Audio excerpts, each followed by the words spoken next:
If you're remodeling your basement and you'd like to use one of those spaces as a bedroom, Standard Water can install an Egress window system.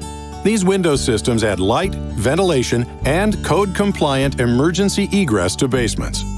They also add value to your home and provide peace of mind for parents who have children rooming downstairs. Our crew digs the hole by hand to minimize any damage to the homeowner's property and protect underground utilities. In this case, we were extremely fortunate this policy was in place. The lines you see are private lines the homeowner had installed and are not reflected on any materials provided by the city. Had we used a backhoe, things could have been very different. A special diamond-bladed hydraulic ring saw is used to cut through the outside of the cement block to minimize the dust and mess on the inside. Then the wall is pounded out with a good old-fashioned maul. The window is installed and trimmed with help from our mobile wood shop.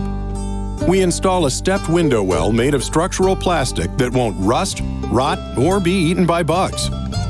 In as little as one day, Standard Water can transform a dark, cold basement into a light, warm, inviting, and code-compliant living space.